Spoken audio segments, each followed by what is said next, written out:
Remix.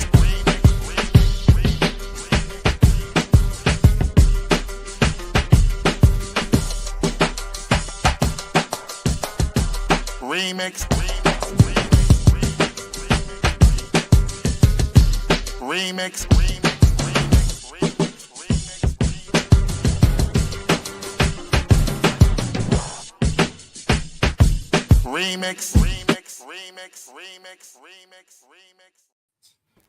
What it do, oh, niggas? Yeah.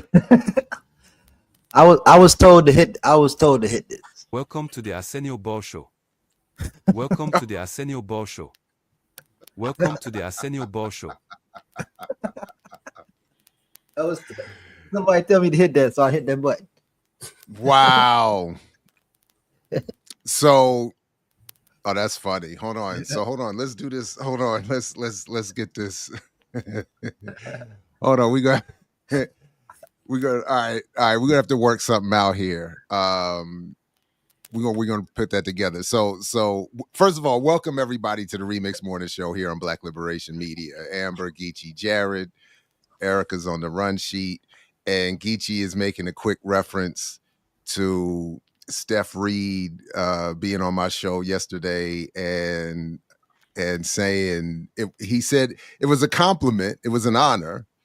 He said making it to my show was like making it to the Black Radical Arsenio Hall show. So, of course, the undefeated chat quickly came up with Arsenio Ball, and clearly we already have a drop. So that's what that was. That used to be my job in radio when I was on the production team. I used to always get people drops. You worked on radio? Yeah. Back in the day. Can't you tell? No. What you mean? What you trying to say? I got the face of radio? I got the face of radio, Jared? That's not what I was going to say. I was going to say you have the skill set for hosting a show. Amber's the one that then came back with the diss and said she couldn't tell. So, no, but you was too busy throwing stones in radio. And you said, right? Yeah, couldn't tell. I said, not really. I said, couldn't you tell? And you said no. And that's what I'm saying. How do I unsend the show link from Amber and kick her out? Let me see if I can take this. Should you barely be sending that joint? So honestly, I didn't know I was tasked with the honor of doing such thing because I'm the one who be, skimming by the hair of my teeth. Honestly, and I agree. I don't have Jared's number. Thank you. To the. Oh, you don't have my. You don't have my number. You don't have my email. You don't have. You can't reach me. Well, I did send you an email. You did not respond to that email, but it's okay. In your defense, I did send the email at 6:30 this morning when I realized that Geechee didn't send me the link. So I said, I see it. My bad. I'm just okay. Okay, my bad. You know what? I didn't check my email till just now. Whoops. It happens. Someone was gonna wake up at 3:30 in the morning and check their emails like me. I been doing too much. Well, I put my number in the private chat. I appreciate you. Just in case Geechee fronts on you again, we can I'm catching all kind of strays. He's doing all kinds of stuff. He got secret jobs and shit. I was like, oh, okay, Geechee. I know. Does anybody else hear crackling in the audio? No. Well, yeah. I do. You hear that? Yeah, maybe it's my heater. Hold on. Oh, I have a heater turned on. What is it? But anyway, greetings, everybody. Please do like, share, subscribe. Put this in your socials. Don't be stingy. Invite people to join you. Of course, blackliberationmedia.org for more. I still hear the crackle. Is it coming from Amber? Yeah, it might be. Hold on. Let me mute Amber real quick. Yeah, I don't hear anything anymore. You got headphones? Either headphones or mic? It's definitely Amber. I'm using my computer. Let me put some headphones. Yeah, so that's why. So why hasn't Kamal gotten Amber a mic and a headset? No. Oh wow, Dante. I sent Dr. Ball an email. He didn't respond. The subject is proof for an after party. It's about contemporary linking between Borican, aka Borican, and Puerto Rico, aka Puerto Rico, and the BRT. Damn, my bad, Dante. Dante I got do some the after best. party work? I mean, Dante got some after party work sent for you. apparently, I mean, I do, I do the best I can. I do miss some emails. Sometimes things get a little overwhelming, but it's not personal. Not at least not in this case. I won't say it's never personal, but in this case, it's not personal. So Dante, I apologize. But and then sometimes I do have a folder where I'm gonna get to this folder. And sometimes I just don't ever get back to the folder. So, but you know, uh Elon, of course, chiming in. Yeah, my bad. I mean, I don't miss that many emails now. Let's switch it up. Let's switch up the energy. Let's start listing the positives. Let's start. I mean, shit. No. Y'all send all the smoke to me. Hell, shit. I Get didn't some of send. this. I Get didn't in here. send. Again, I didn't send any. I defended you. Amber threw shots. Damn, man. Long live. Can y'all hear me? Yes, but I still hear that crackle too. Still got to snap, crackle, pop. Oh no. All right, I'm just saying. Does the chat hear the crackle? Yeah, they heard. They said they heard. What too. you think? You think me and Geechee just making it up? I don't know. I don't hear the crackles. I don't know. Was that an old man joke? I really hate headphones though. Somebody tell come out and send me a mic. I actually So mics, but they're for my phone and not my computer. So I to the extent I am organized, do you know this is real talk. And if Strin, I can't remember people's handle something, but if Strin is who I think Strin is, this will make even more sense. Do you know the movie Memento has had a continuing magnified effect on me? Have you seen the movie Memento? Mm-mm. Neither one of you? Mm-mm. What's the guy's name who stars in the movie? I know, but Guy Pearce. Guy Pearce. So, but there's also like there's never my bad Strid. Not Jim Carrey. No, Guy Pearce. Wow, this story plot is pretty rough. Yeah, so I won't spoil the film other than to say that it involves memory loss and memory retention. And that film, I'm not lying to you. I saw the film decades ago, not long after it came out. But even then, I knew, given my lifestyle, my maybe genetics, but some of my, preferences, I was going to have an issue with memory. So I have, ever since seeing that movie, I have been not as aggressive as that. I'm not tattooing my body or whatever, but I have constantly, I have to be meticulous, writing things down, putting things in folders, setting alerts, because otherwise, and even then, it could get, but that's been the foundation of my attempt at being organized, is that movie Memento. And it is a good movie. I would encourage people to see the movie. You can see Trinity before the Matrix. And you can also see, what's his name before the Matrix? The snitch. The traitor. What's his name?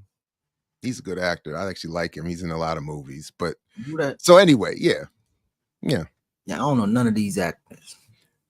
Wait, Strin, you haven't seen Memento? You? Guy Pearce. I don't believe you. Carrie Ann Moss, that's Mark her name. Boone Exactly. Jr. Oh. The Steak Eater. Yeah, him too. He's in it, and Carrie Ann Moss is in it. I tell you what I don't see. I don't see no black people in the movie. No, there's no black people in the movie. That's why I like it. I don't want. I told you I'm Vernon philosophy. I don't want to. I see black people showing up in movies. I start to get nervous. Like they're gonna do us dirty. No. So that's, but no, that's I like my movies segregated. My movies and my coffee segregated. That's ridiculous. I know it is. It's, Well, it's people not be even so deep. serious. Somebody in the chat said that was Nolan's best work, and I'm like, how y'all know the stories by Jonathan Nolan? These are Oh, because the chat is undefeated. The chat is experts. infinitely deep. But I'm sure the book would have to be better. Or are they saying the book is a trilogy? Wow. Mm-hmm. And I think, speaking of being organized, the filmmakers would have had to have been organized for that. The way the way the film does what it does. And again, I'm not going to say anything. I just think it's interesting how you predicted that you was gonna get dementia. What? I wasn't thinking full blown dementia, but I was seeing the signs, Amber. I was like, you got to look for real at your life. Sometimes you got to take an assessment and be like, let's be honest with ourselves. I said I was nervous. I had to, take some precautions. I mean, it's the same way, as I get older, trying to do that with my health, I see where things are headed, trying to cut some things off. All right. So Amber's got us, you got us. What's this? Is this you adjusting from last week, Amber? You were like amped up last week and came in, guns blazing with the stories, and then this is you slowing down, giving us a few minutes to chop it up for a second before you send this. Sometimes I just realized you had to let men talk because y'all love to yap. So I was just giving you your moment. All right. So should we slap the map then? Do we do that on Fridays? Sure. I mean, we can, yeah.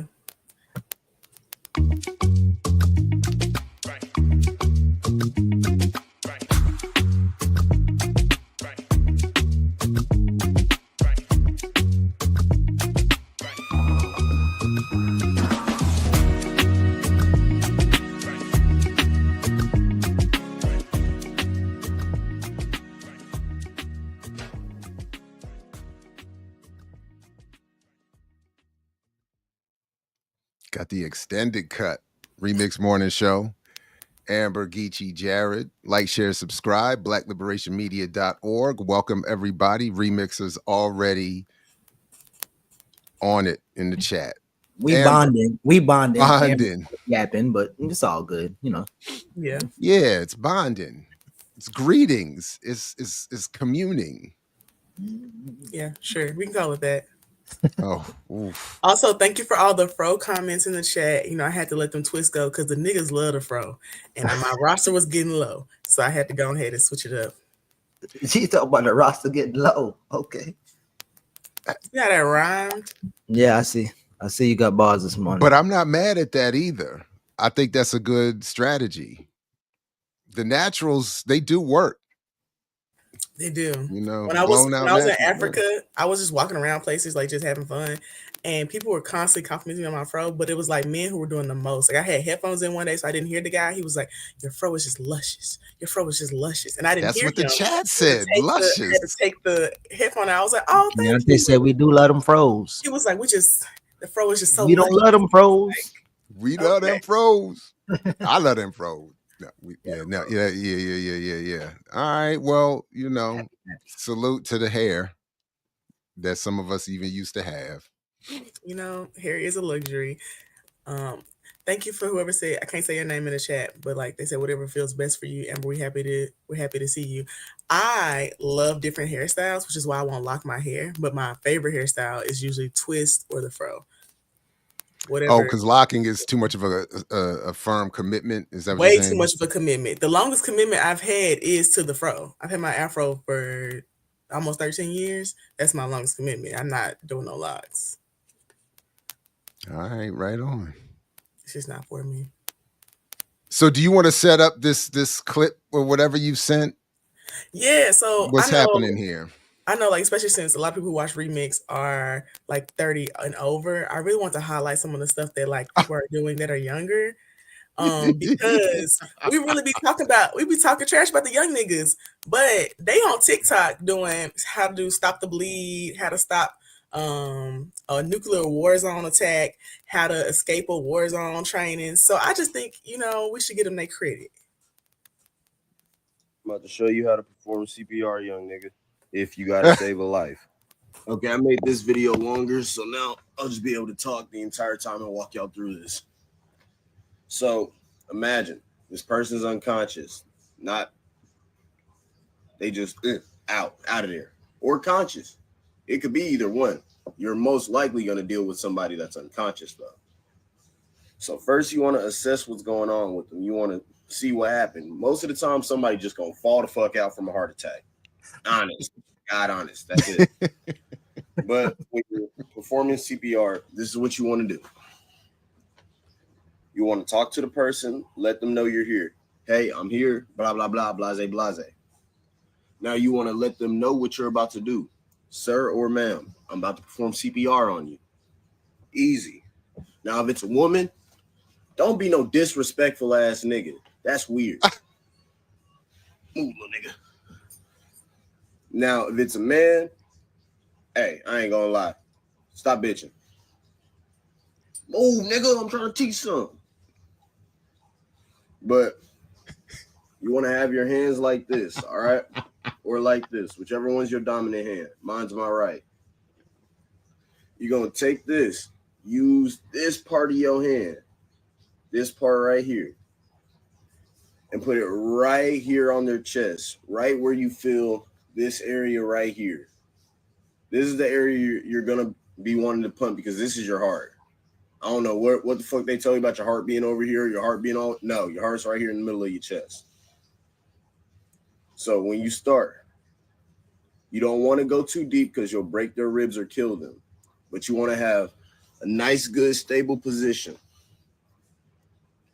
1, 2, 3. You only want about 3 or 4 pumps at the beat of your favorite song. At the beat of your favorite song. I'll tell you. They used to say "staying alive" you should be doing in it classes, right?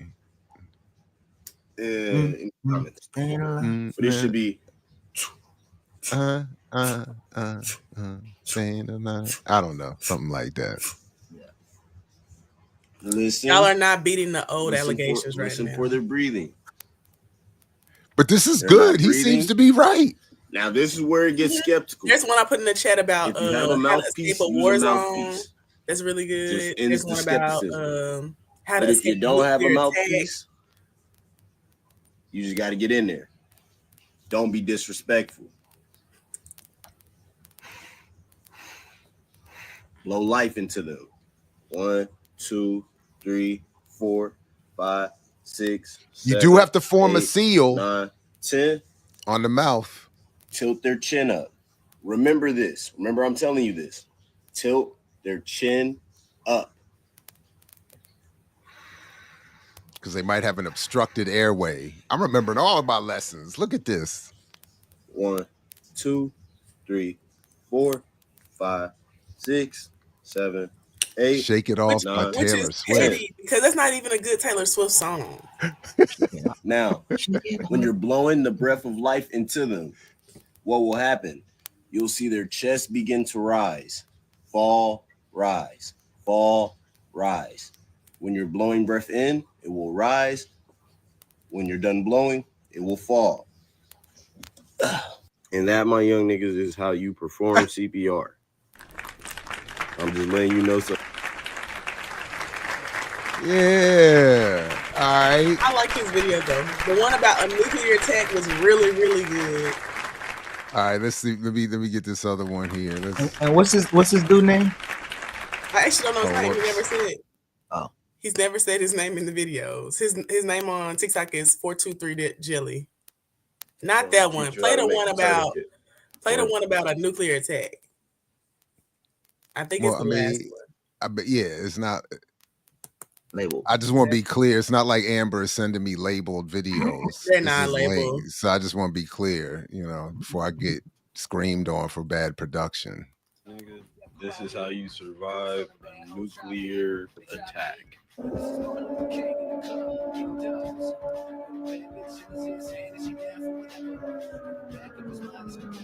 Okay, so we're getting the warning right This now. TikTok University. Yeah. We want to be fast. We want to be smooth. Fast is slow. Slow is smooth. Smooth is fast. But the first thing you want to do is you want to grab a backpack. Just grab something that can hold something. Run to your bathroom first. It's going to be the first thing you want to do. Now, I want you to turn your water on. Grab a rag. Wet that rag up. And put that wet rag in your backpack. In like a little awkward spot that not many things can touch. Then I want you to run as fast as you can. Now we done made it in the kitchen. You want to grab as many non-perishable canned goods as you can. Things like chicken noodle soups, things like corn, things like I'm with the chat. We might have to you figure out hungry. what the fuck you talking about with this nuclear part. Get some water. You just gonna need it. Just get some water.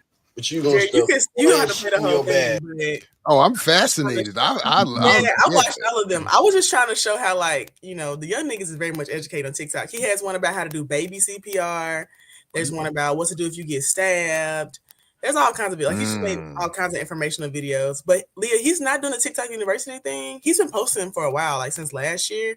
But the one they really caught on was the nuclear attack one, and the one about getting shot or stabbed because he did like a stop the bleed training. But that's the most questionable one. So that's not good. That's the one that catch on. Maybe the CPR should have caught on, but the nuclear one about surviving a war zone. So I mean, I think he just was doing multiple different types of options. The war zone was funny too because he was telling people how to shoot back. He's like, you got to let off like 3-4 shots, and then you got to run, and then you got to get behind something. Then you let off 3-4 more. I was like, oh, okay. Someone said I gotta follow them. They're not. I don't know if he's on any other sites. I just follow him on TikTok. So I know a lot of people don't want to post their stuff on other places though. Like they want to post on Twitter and stuff. But I have seen his videos cross-posted on Instagram and Twitter because I seen one of Denzel Geechee. I was like, look at this dude doing Stop the Bleed. I just put the link to one of them in the chat if people want to find him and follow him. Yeah, right on. I just thought that was some cool stuff to look at because they be acting like the young niggas just don't even care when they really out here trying a little bit. Out here saving lives on TikTok. But who says? Who are the people who argue that young folks don't care? Yeah, I don't know about them people either. Lots of people. I mean, Geechee, don't you live in Atlanta where they talk about how already done? What happened? The young people do what? They talk about how the young people are trash, and then be like, "But this is the year of the youth, but they suck." Atlanta? No, I ain't never heard that. The year of the youth. I ain't never heard no that. Yeah, I ain't never heard that. I don't even live in Atlanta, and I hear that. Well, that you should question that too. Wait, so you in your 20s? I'm 30. Oh, because I just look like I'm in my 20s because I'm popping. Well, Keontae say I'm not old. I'm 41, so that means I ain't that old. You're 41? Mm-hmm. Well, damn, why you say it like that? It's the dark skin. It's so moisturized. I thought you was like 28. See, well, why you talking about? Why you say everybody old? Then thank you, I appreciate that. That's the first time. Don't get mad, Jared. Don't fry your face, Jared. Chill out. Oh, I'm not mad at all. Great, I wasn't talking about the host. I was talking about the people who watch Remix. I feel like they're usually 30 and up because most people I know don't watch YouTube. So that's what I'm saying. Yeah, like people my age are listening to like stuff on TikTok, or they might be watching like IG lives or something, but they don't really usually like actually watch live shows on YouTube. I just got into it like a few years ago. I done got some youth juice.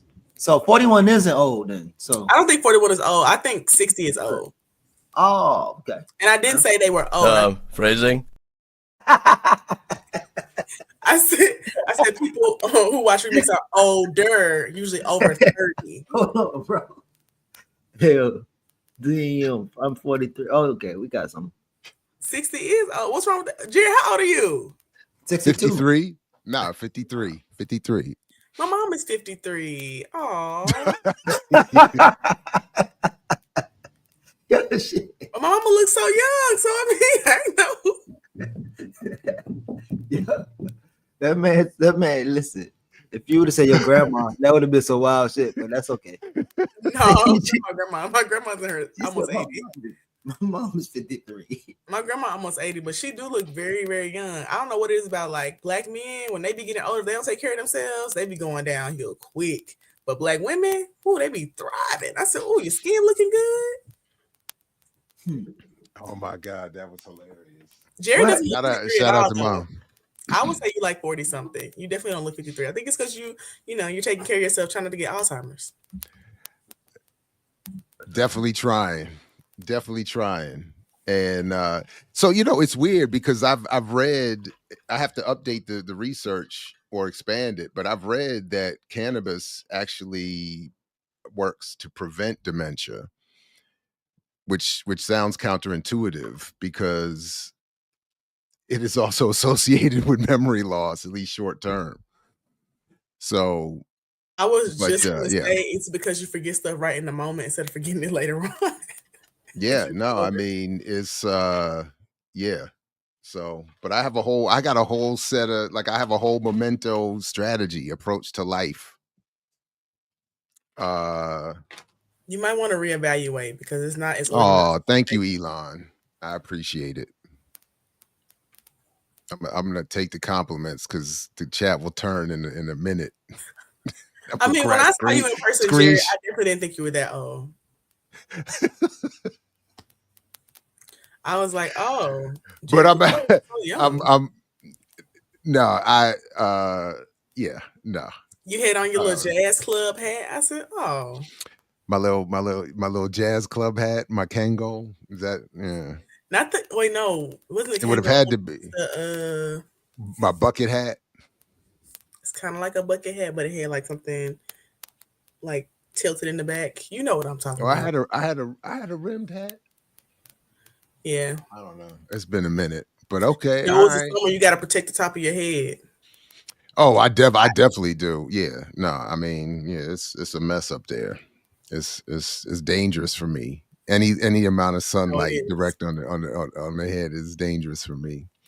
No, I had fresh those faux lock twists one time, like 3 years ago. I never forget it. My scalp was getting so burned at the top because I was. Oh, that's right. Yeah, and it Ooh. never gets direct sunlight. It's probably not getting used to getting direct sunlight. No, it hurt so bad. I was like, I had to keep a bandana on the top of my head. I couldn't be out in the sun like that. Jay looked like a future past Drake. That is hilarious. Too bad he is just ruining everything. He's getting darker skin. Like, I don't know if he's tanning or what, but like he might as he used to. Drake. There are a number of things, and so it's very quickly. I have one of the lanes I'm in these YouTube streets is the gym culture world. That kind of gets into the bodybuilding stuff. I don't lift anymore, but I'm for some reason interested in. Anyway, whatever. But the bodybuilders, the professional competing bodybuilders, which I've really never paid much attention to, they apparently the tanning is a major issue. I didn't realize this until very recently. And there's now pills, supplements you can take to have the suntan effect without a tanning bed, apparently, or actual sun. Yeah, you gotta do the bronzer spray and stuff. They got all that kind of yeah. They get crazy the with scoring is like how much your skin like glistens, but also it's more bronze. It actually looks disgusting to me, and I don't get how people. I agree. But there's a funny beef going on between some fitness influencers, and one of them who claimed he didn't get his pro card for lifting because of his tan, and it was he just wasn't, I guess, in shape enough. But they keep making fun. This other guy keeps making fun of him. He's always pulling up this. Anyway, whatever. Anyways, I'm sorry, it don't make no sense. But yeah. But the point is, maybe Drake is, and I do know that is apparently part of the new form of elective surgeries that people get when they have enhancements to their lips and butts. You can have like a skin tone melanin enhancement. I don't know, but that's what happened when y'all got too much money. Go donate to an orphanage or some shit. They just be doing stuff. Why is that anti-Semitic? Oh, Because terrible. you know Drake fake Jewish. Nah, he's a Jew Yeah, for real, he had a and he bar mitzvah. was in 2006. He was I believe that was the year he was elected Jew of the Year. He was voted Jew of the Year in one of Judy, the yeah. Jew of the Year in one of the Let me Jewish go Google magazines. this. Yeah, look it up. Because I had again, it was something that I remember from my Black Agenda commentary days. I did a commentary on it because he and Obama were called the most influential mulattoes, something like that. And They call Obama a mulatto. oh yeah, somebody did. I was quoting somebody, but yeah, he was.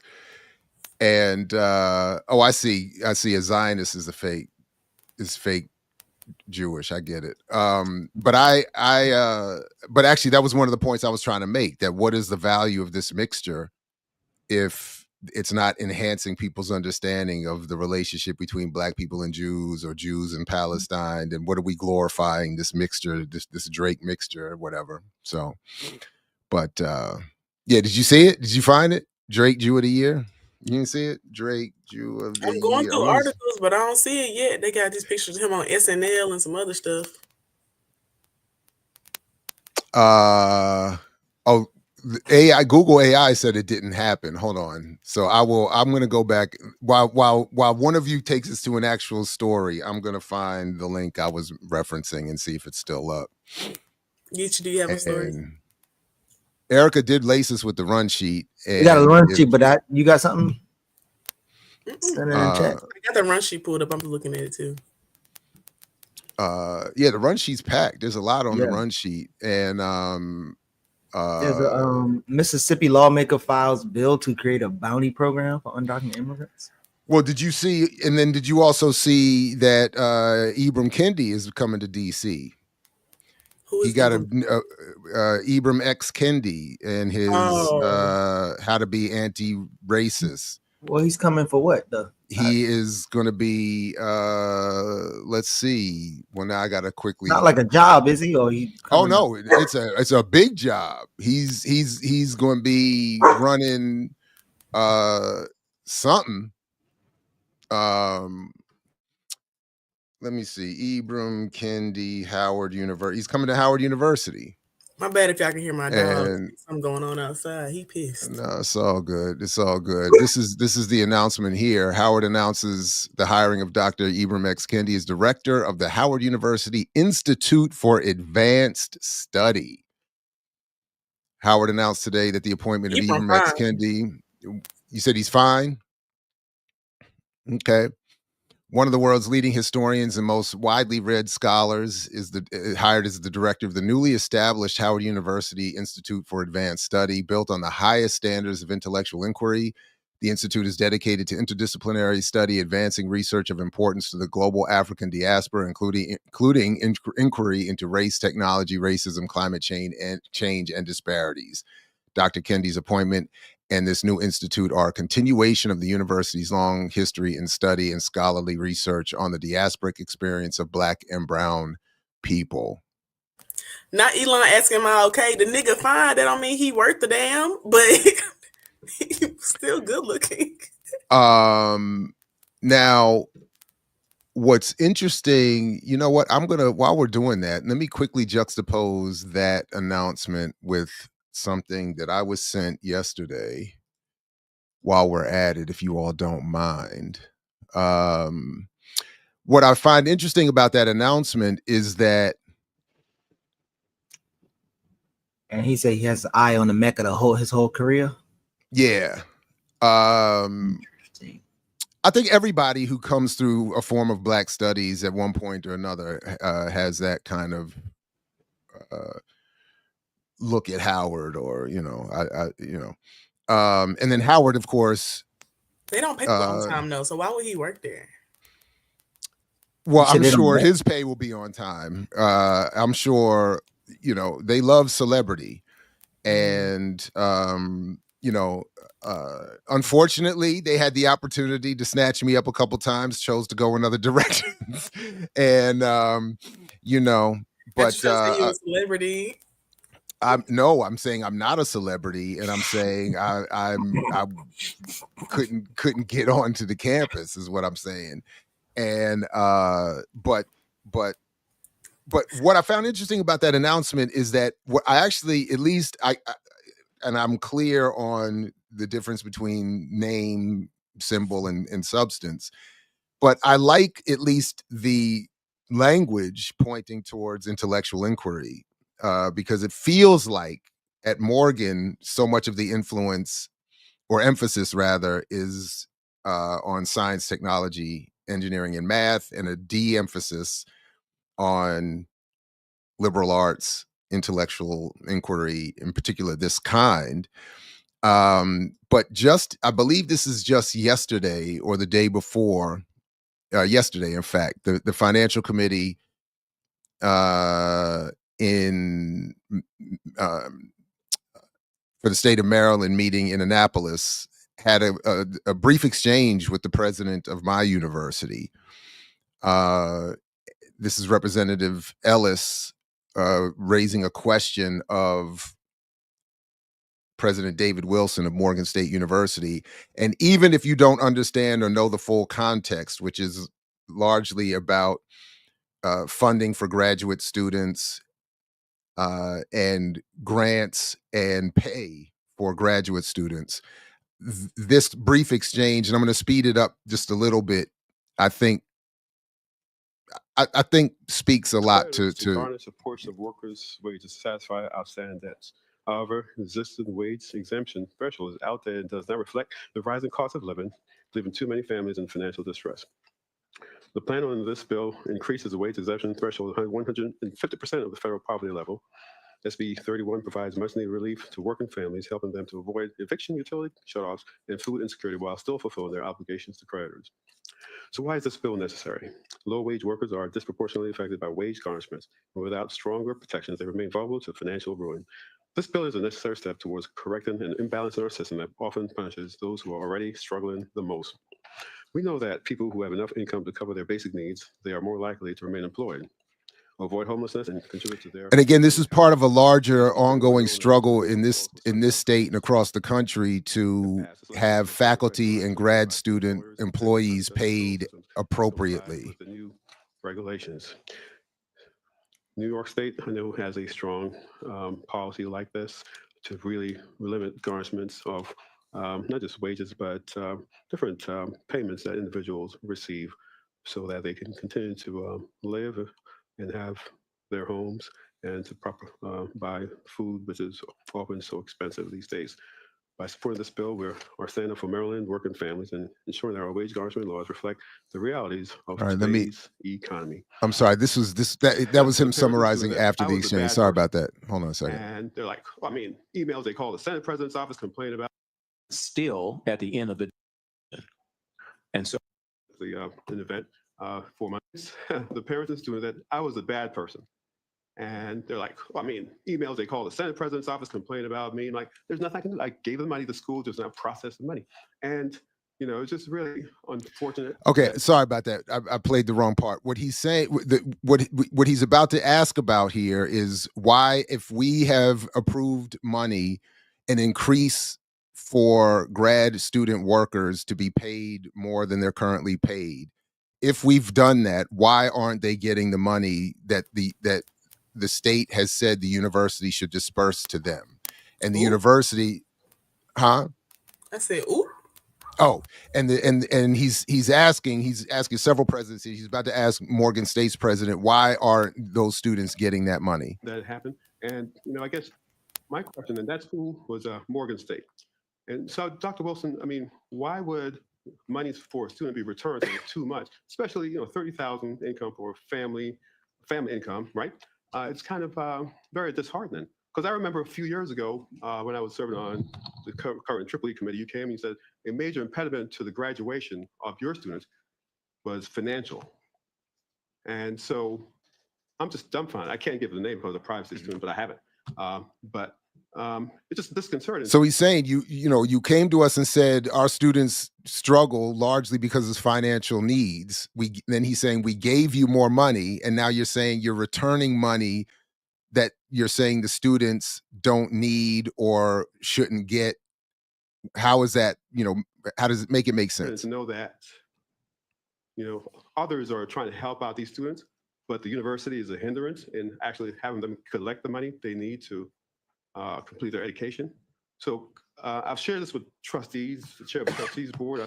He said we'll take it to you. I was at an event 4 months ago. But did you hear about this? And have you taken any corrective action with your employees to really look out for students? So this is the first that I'm hearing this. And so I'll follow up with you at the end of this hearing to get some additional information to look into it.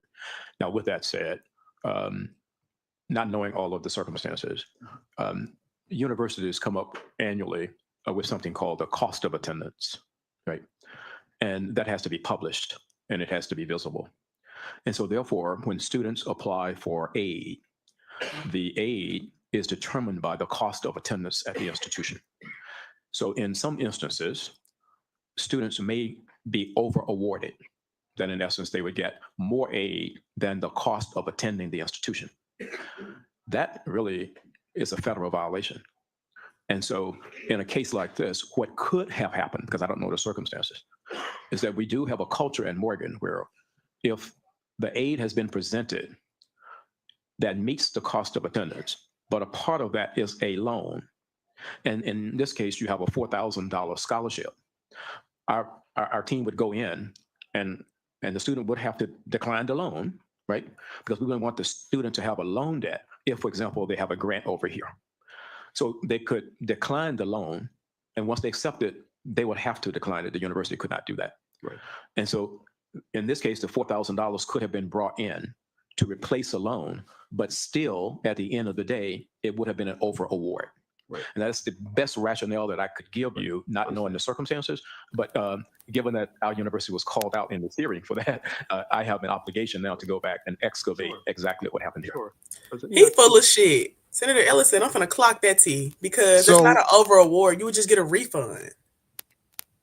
So he doesn't clock them, as you put it, but he points out, and he gets a little tearful that he only reiterates the point that the university isn't responding to the needs somehow, even though the state has offered the money, and his constituents are calling him saying, why is my kid not getting this money that you said you gave told the university to give us?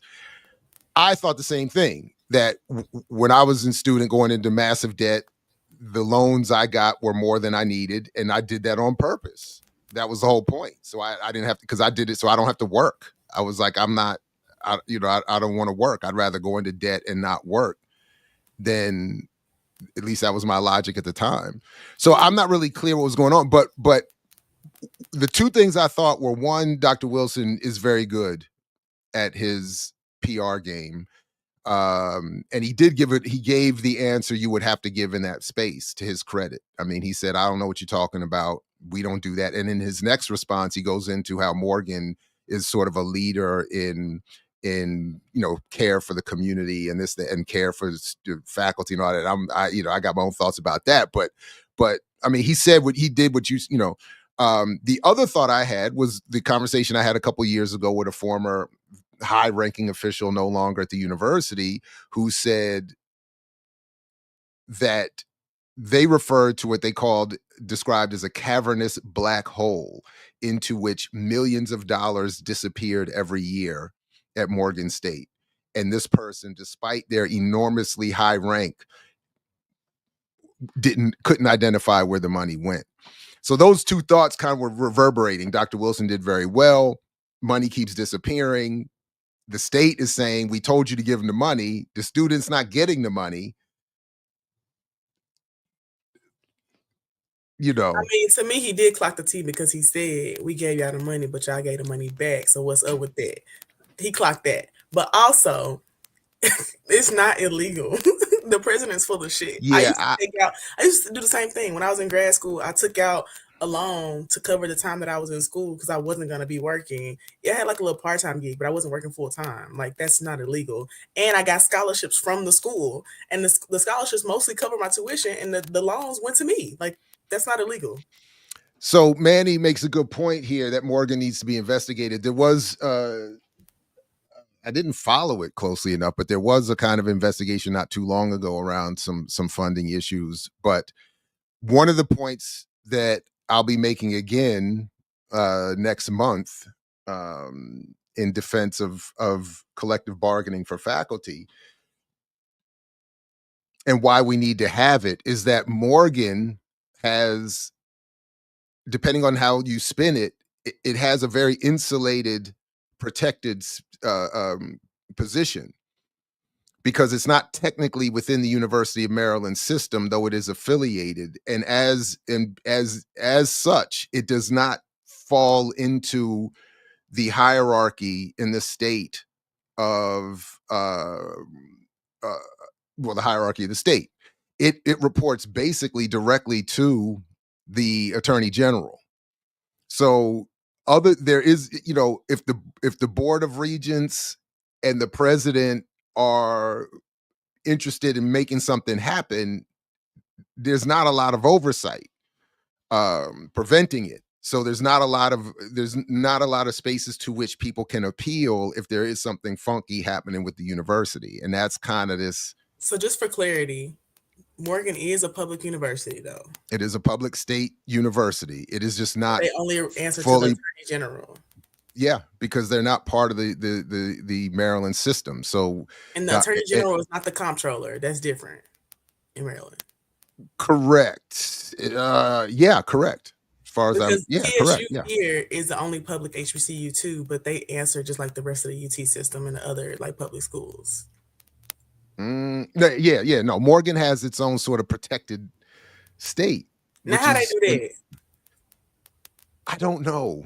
I don't know. And I only found out the hard way when I wanted to when I said all these things are wrong and I want to address it. This is what I ended up finding out. When I went to the EEOC, they said you're not covered because your issue is political, and that's not a protected condition. If they say, in fact, I was told they could say if they said they could say we're firing you because you're a socialist. They could not say we were firing you because you're black or a Jew or mixed or you have a bad back or you have a mental disability. They couldn't say any of those things, but they could say we just don't like that socialist shit, so you're fired. So that was one thing. But the other thing was when I started to try to find, well, to whom do I appeal? They were like, well, you could contact the board or you could write a letter to the Attorney General. And then my favorite was that lawyer that called me and then said, shh, be quiet. You can't afford this call. And I'm not going to repeat myself. She said, I've been messing with Morgan for years. They don't care. Even if they lose, there's no oversight. Don't get involved. Just give up. That's what she said. She said, don't try to do nothing with them legally because they'll drain you in court. And then even if you win, which you really won't, they don't care. That's wild. It was like the wildest 60-second call I've ever had. And she was like, somebody asked in the chat about what happened to the institute that Ibram founded before, and I did find in Boston. Yeah, Boston. It's still running. I guess he just won't be the director of it anymore. No, because they said he got it. I knew him from. It was from that How to Be an Anti-Racist book that I never read because I thought it was stupid as fuck. So that's why I don't know his history or anything about him, because when I saw that, I just completely threw him out of my mind. But that does not take away that he's not ugly. I mean, he okay looking. Hey, he ran a similar center at American University for a few years, and I had a friendly phone call with him about that years ago when I asked him for some advice when I was trying to do something similar at Morgan, which I couldn't.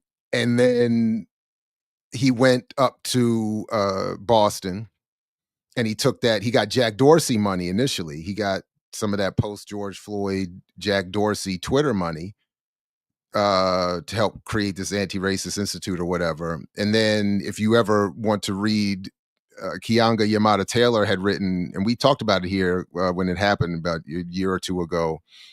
she wrote a long form essay about what he was accused of up there in terms of his bad governance and not having anything happen at the center. And then but he's clearly found a way to rebound, and I'm sure he's bringing some money with him down to Howard. So maybe this is only like in the academic circles, because I don't be hearing this kind of tea. I mean, it's definitely in the academic circles, and if I'm not in the academy. I hate you. Yeah, not you, but most of them. No, I get it, and but it was kind of a big deal, and I remember I read through the article. I did a show on it somewhere on the platform at some point, but anyway, but Keonga Yamada Taylor's article, if you ever want to find it and get all the tea that she uncovered, it's out there. And you sent our board, Geechee. Did you want to say something in particular about it? Kwesi Mfume is the chair. Retired Army General Ellis. Oh, my bad. I don't hear you. Why don't I hear you?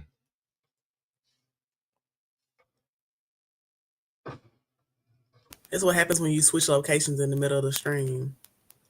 Oh, yeah. I was wondering if it was something wrong. But this is the board, and I don't know to what extent. Hear you. Yeah. Oh, look, another Jared. How about now?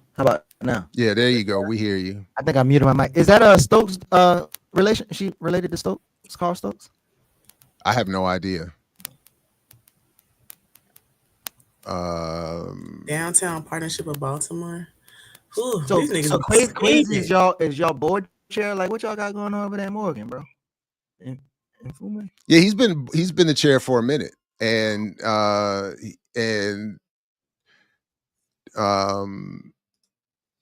crunchy. Oh, my mic acting up.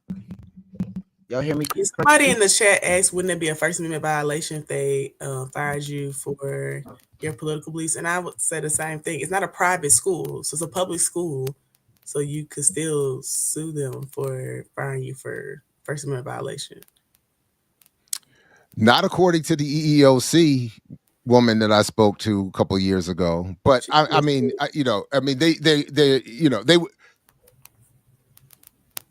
and I think it was in the context, if I had been an at-will employee, I think it does, but I'm not entirely sure. That was just one conversation I had with a woman some years ago, and when she reviewed what I was making an argument about what was happening, and it's hard for me to trust organizations like that, though, because I'm watching The Resident on Netflix right now, and this girl was trying to be a whistleblower, and she called the FDA. Maybe the FDA called her job. They made her disappear. We don't know if she dead or she just got in a car crash and she badly injured. We don't know what happened, because these federal government agencies be fucking snitching. They be getting side deals. So I don't know. I just don't. I don't trust it. And I knew somebody who works at the EOC here in Memphis, and yeah, they said it was shady. So I just think she was lying to you. It may be, but in any event, that's what it was. That's what was being said. So, oh, David said he's leaving BU and going to Howard. Okay, so are they gonna close the institute then, David? Since you got the tea, you know what happens. Oh yeah, that's what we're saying. He's leaving Boston University and going to Howard. I don't know what. I don't know what they're gonna do with the center up at Boston. He can't be at. Is my mic still static? You're still static? I feel like I hear static all over the place. So. Well, I hear Amber static, but dude, my mics have static. They say I hear your mic staticky too. Yeah. Man, I don't know. I'm about to run anyways, so I'm gonna leave y'all. Where are you going? I stuff to do all week. I'm in DC, and it's Kai's fault because I'm tired because I was out last night with Kai and them and my homeboy, and I shouldn't even make it this morning. Did they go to U Street? We went to A B C D H I J, all the U's, all the streets, every last one of them. So, man, I miss my DC weekends and the time when I was living in DMV for like 6-7 months a few years ago, and I'd be taking the metro, be out clubbing till like 3-4 a.m., taking the metro back home. It was so much fun.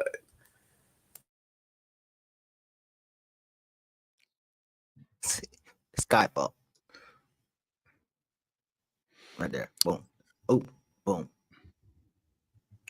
All right, y'all. I'm gonna see y'all later. U Street anymore. Yeah. All right, man. Peace. All right, appreciate y'all. Peace. Bye, Geechee. Geechee too busy these days, man. He got all kind of stuff going on. He got all the shows going on. He's in, DC has changed. Yeah. I agree with Raul. It's changed from when I've gone back now in the last few years. It definitely looks different to me. Oh, absolutely. I did put a story in the chat that I want to talk about the Mississippi thing because that was interesting. Got you right here. Mississippi lawmaker files bill to create bounty program for undocumented immigrants. Wow.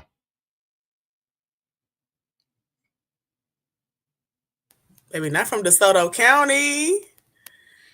A Republican yeah. Sorry, go ahead. Yeah. Okay. A Republican leader from DeSoto County introduced a bill on Wednesday that would offer a cash reward to registered bounty hunters who turn in undocumented immigrants to public safety officials. House Bill 1484, authored by State Rep. Justin Keene, would create the Mississippi Illegal Alien Certified Bounty Hunter Program. If passed by both chambers and signed by Republican Governor Tate Reeves, it would allow bail bond and surely recover agents to find and detain undocumented immigrants. This feels so illegal. Those detained will be charged with trespass by an illegal alien, a felony with severe penalties. And then for every undocumented immigrant, they get $1,000. Wow. If they turned over them to the Department of Safety and they were subsequently deported. So they have to be turned over and deported before they get the $1,000. This is like so illegal, but that's why I wanted to do the stories because I just noticed I know they do this all over the US, but especially in the South, we pass all these bills that are hella fucking illegal. They don't care. And they just wait till they get sued and they're like, okay, never mind. And then it's just again, we're just going to have a whole bunch of armed white men running around the state chasing down brown people. I'm sure, what could go wrong? You know what I mean? Like, yeah, like somebody said, the fugitive slave act. Yeah, exactly. One of my friends who lives in Detroit said that, like, with everything happening with ICE right now, he was like, he went to the places where the Mexicans be, and they're gone. Like, it's a ghost town. Ain't nobody there. The taco spots is closed.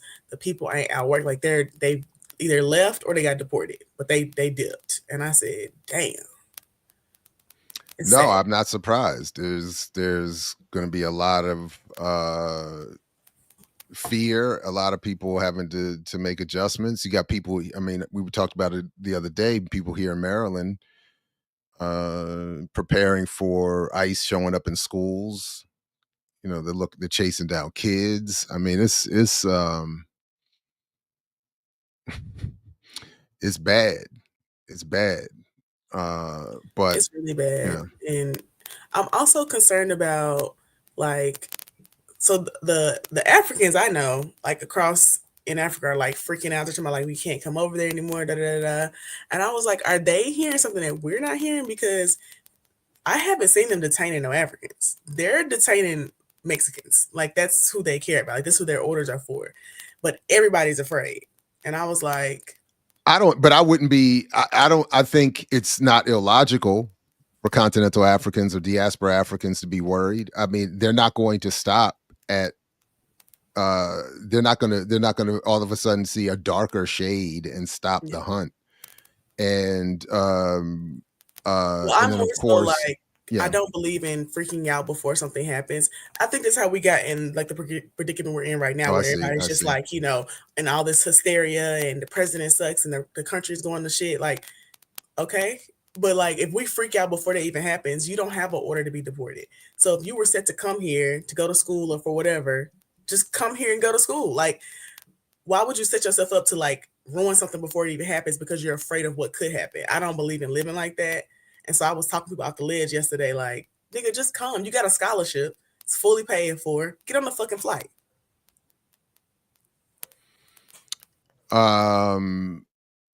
I don't know. I just did a quick search, and some of the stories are from Trump's previous administration. But ICE does have a record of course, chasing down continental Africans, Yeah, diaspora I know Africans. that. So, but Mainly Haitians, because somebody yeah, in the chat said they were about their Haitian family. I know a lot of yeah, folks whose Haitian family members were the main ones, like being detained, and then eventually a lot of them got let go. They didn't get deported back because they were able to get them like legal assistance and stuff. But it's all about just funneling money into that system too. yeah. Um, yeah, it's gonna be a lot of this for a minute, and I've I just hope people's response is more politically leftward. Like it should be. I We like should your be point liberating about not niggas. panicking, huh? I said, yeah, we should be liberating niggas. And I mean, and to your point, like I'm with you. In terms of pre-worrying, and but also in terms of uh, let the fear lead to some politically left thinking. But at the same time, I also have unfortunately been able to have been called upon to witness some of this. That the fears are real. People's are it's destabilizing just to have to consider that you or a loved one might get snatched up. So yeah. Yeah, one of my Um, friends here has been doing like know your rights trainings for the immigrant community here and just like calming a lot of their fears because I mean, she was like most of the times the option to be captured starts at where they catch you. And if you're at home or you're in a certain place that they don't have a proper warrant, you're good. And so she was just explaining that process to them so they understood it and that they're being more vigilant, like, get a citizen to drive you to certain places if you need to, like stuff like that. And that really helped them because they were freaking out too. And I mean, a lot of them, most of the folks who came weren't even undocumented, but they just afraid of being, captured because they were just pulling up on people and didn't even care if they were undocumented or not. They just capturing people. There was a story yesterday about how some kids who were citizens and a parent were detained. And they were literal citizens, but they just look Hispanic. what was I just watching where that was a controversy? Just who looks Hispanic? I can't. Yeah, it'll come back. Um, but you sent this other story here. Uh, Yeah, do you want the CDC story? yeah. I wanted to talk about it because I've also seen some other stories about some different outbreaks. Would you? CDC staff ordered to cut communications with World Health Organization after Trump executive order. Wow. Staff in the U.S. Centers for Disease Control and Prevention have been ordered to stop communicating with the World Health Organization, according to a new memo dealing with a significant blow to global health efforts. The directive was made in accordance with President Donald Trump's January 20th executive order withdrawing the U.S. from the World Health Organization, according to a memo sent late Sunday from CDC Deputy Director of Global Health, Dr. John Ngansang, to senior agency leadership, a copy of which was obtained by CNN. It was first reported by the Associated Press. Effective immediately, all CDC staff engaging with World Health Organization through technical working groups, coordinating centers, advisory boards, cooperative agreements, or other means, in person or virtual, must cease their activity and await further guidance. Wow. The U.S. is one of the largest funders of WHO, and federal law requires 1 year of notice before U.S. support for the organization can be withdrawn.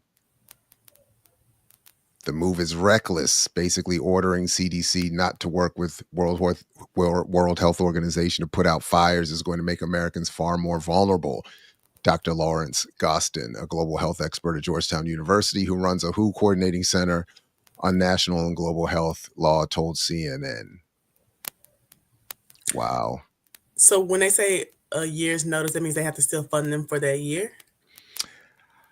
I'm not entirely sure. This is all news to me. I'm not aware. It reads that way to me that they're supposed to you give weren't a aware of year's this notice. story at all?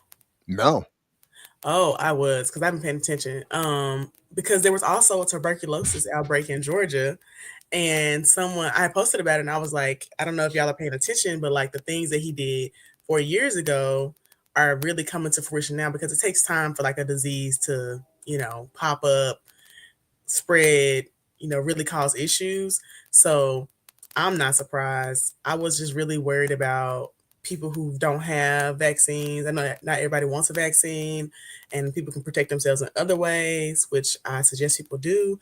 But I think we're drawing from who gives us doesn't give the CDC the information they need.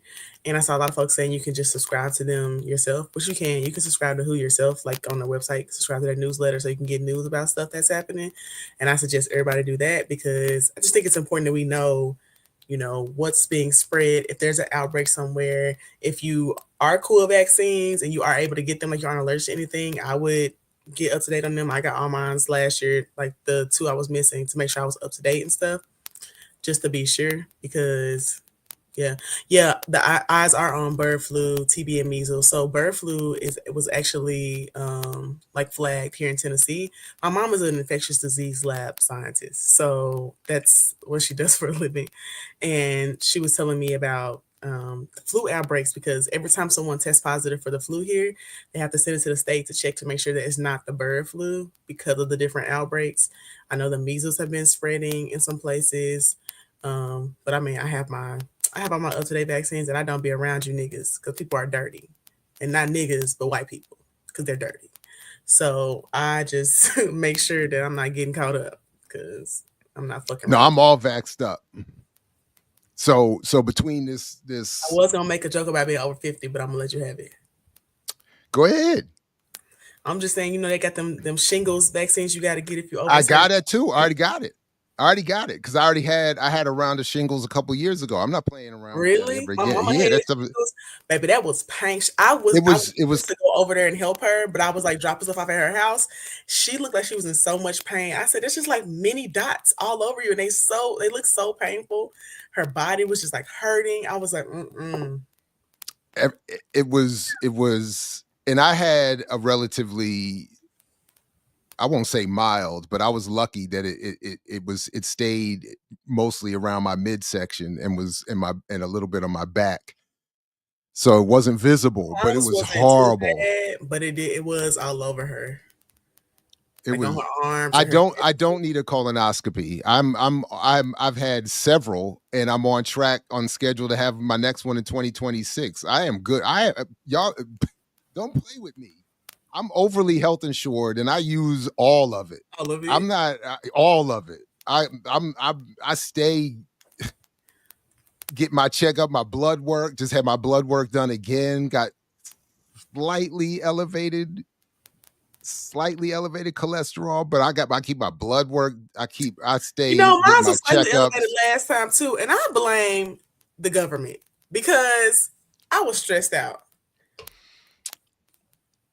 I'm not on some Doritos. Exactly, Elon. Exactly. I don't play around. I'm not on some ear doctor. I'm gonna survive in the forests and all that kind of, like, I'm the exact opposite. I'm on rich white people theory. If rich white people do it, I'm getting mine.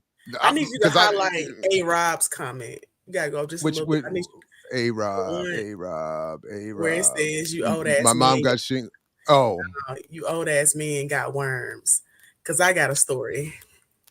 Now hold up. Now I'm over here. Amber said, "You old ass man got worms." I just want to say that I went to a birthday party for somebody, and this guy whose wife recently passed away was there with this lady who was younger, definitely younger than him. And I was like, he is in like his 70s. Why do you have a girlfriend when your wife just died? But I forgot that men can't be alone. So of course he has a girlfriend because they don't know how to do anything by themselves. But I was like, don't you know men get worms? And I know that's like a little folktale thing, but I was not completely sure. So when I saw the medical director the next day at a school board meeting, I was like, Dr. Taylor, let me ask you something, because you're a doctor. Is it true that old men really got worms? And she was like, no, but people believe it. I said, yeah, because I'm falling for it. Because I'm nervous. I would not. I'm sorry. I just don't trust it. I won't speak. Look, I don't know what's happening with other old men, but this one, clean, stay healthy, stay Do you be brush running? and floss after meal. I can't. I'm medically prohibited. But I walk. I walk What's a a lot. pinworm? Oh my God. They get pinworms. I don't know, man. I don't know. You know, science is not my forte. That's why my mama's a scientist, and I'm not. I don't understand none of that I stuff. got ginger tea on the regular. I got all kinds of vitamins and drink my water. You know what I'm Somebody saying? said Amber has a whole profile of prejudice. I think I need a notebook for it. I just want to say, just like the racist white people who don't fuck with black people say, it's not prejudice, it's a preference. Not every day. I don't do green smoothies every day. I could do green increase smoothies that. every other day. I could increase that. Only because I'm not Oh making wow. it myself. I be going to the smoothie shop place. Them military worms is crazy. Y'all think my stories are crazy? I got CNBC moss. Yeah, I got the CNBC moss. Do you like it? I wouldn't say I like it. No. Like you don't like the taste of sea moss? But no, I don't think I do. I wouldn't say that I like it. But in the same way, I don't like kale. Mm. But you know, some of these things are necessary. So you know, one of my friends said they just put it in a smoothie, so that way they don't have to taste it. Yeah, So there's workarounds. There's workarounds. You don't have to. Yeah. But I mean, there's flavor. I know there's flavor sea moss, but I don't really trust that either. I will say I've never had like sea moss the jelly. I've had like a sea moss peel before. I don't really know it's a huge difference, but I don't like having to take a lot of stuff, so I just stick with a little multivitamin. I ain't got time to be doing. I have a daily, my men's one daily multivitamin, and then that's what I take. The women's one. Mm-hmm. One a day, and everybody should take their vitamin. And I just want to my doctor, he always gives me a thumbs up when I tell him. He's always like, yeah. Dr. Ball's stories are actually crazier than mine, you guys. I just want to point that out. I do have crazy stories, but he was selling drugs, so that's different. I was not selling drugs. That's how the police who arrested me tried to make it sound so that they could make themselves feel and look better. What I was doing was not selling drugs. It was a comically failed attempt to even get started so that you could do the drugs yourself at trafficking pharmaceuticals. And you're right. I didn't. No, it's not alleged. I did it. I got caught and served a 4-year sentence in the Navy. Somebody said, and then cocaine worm. Hey, if there's a cocaine bear, there might be cocaine worms. And that's facts. That was a fact. The one time I thought I was going to try to sell a little coke, I snorted all of that shit. I did. And this is why I don't be doing too much illegal shit, because I would get caught. Yeah, that's why. Me too. I don't mess around. I use my blinker when I change lanes because everything I've ever tried to do wrong get caught.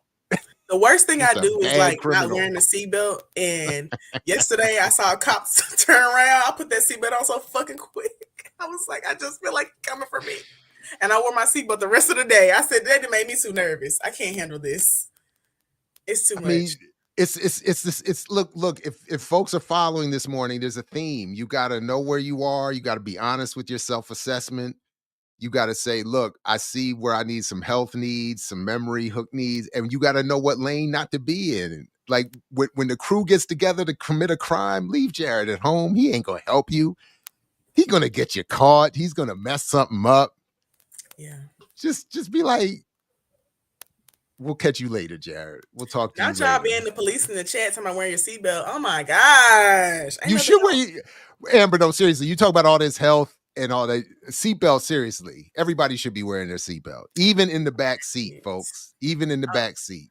My reasons for not wearing it are all selfish and vain, and then my selfies don't look good when the seatbelt strap is across me. So That's really all it is. You can't park, take the seatbelt off, get your selfie, seatbelt, drive off. No, because how would I get the perfect lighting from someone's red lights from their brakes at a stoplight if I pull over? See what I'm saying? See what I'm getting here? That's all I'm saying. I got you. Yeah, I be wearing my seatbelt though, y'all. Please don't worry. It's only sometimes on occasion that I don't wear it because I'm too nervous to break the law because they be looking for a reason. And it's not that I'm a jinx. It's remember what I said. It's I have memory issues, and some of these plans be intricate, and you gotta remember the code and remember the time. You gotta be there. Ocean of living around here, and I You ain't know what got I'm it. saying? And you know what I'm saying? You watch these movies, they doing all these intricate. I would be, man, I'd be over there stumbling over something, pushing the wrong button at the wrong time. Forget what time he say to do it again. What time did they ever say to switch the locks on? Damn it, Jared. And that's the problem because you got to make sure the people in your little group of the mission are gonna follow everything, not forget nothing, or not skimp out or wimp out, not skimp out. Yeah. Because when I was watching that Say Nothing documentary thing, this little redheaded bitch got nervous and was like, "Ah, I can't do it, guys," and ran out the car and then alarmed the police because they trying to figure out why she running over there and she freaking the fuck out. They on a ferry, finna go through security. I said, see, that's why you can't trust these people. Yeah. That movie was oof. That movie was heavy. Yeah, that's you gotta, It was a lot that's happening it. in that. Lose focus for 1 second and everybody's getting locked up and be mad at me forever. No, actually. Not, yeah, for real. Like logically, like you wake up every day in a jail cell because Jared pushed the wrong code at the wrong time. You'd be like, and now we're screwed. About to get this motherfucker. And we not no little white girls. We can't do a hunger strike to get taken out of jail. So. Oh man. Shoot, I don't know about those hunger strikes. That's another thing. I said they was gonna let y'all die. Y'all so stupid. I might have to find another way to contribute to the. Can't we find another way to protest? Doing all of that just to get sent back to Ireland so they could serve out their sentence there is actually insane. Well, look, but I get it. It's the political, That no, all jokes aside, I mean the commitment to this. I mean it's impressive, and what people in all oppressive conditions have to do to actually get free is impressive. No, I could not do another stretch in the Navy. That's why I got out immediately. I couldn't have done it then. I was like, I got to get out of here. So were you mandated to do 4 years? No. I call it that way. The just very quickly and I'm looking back. I always think I feel like I got set up because the crime was so silly. They just wrote it up to make it sound. But he said you're gonna. He did. My lawyer said you're looking at 3 years, and you should join the military before you go to court. And that's what I did.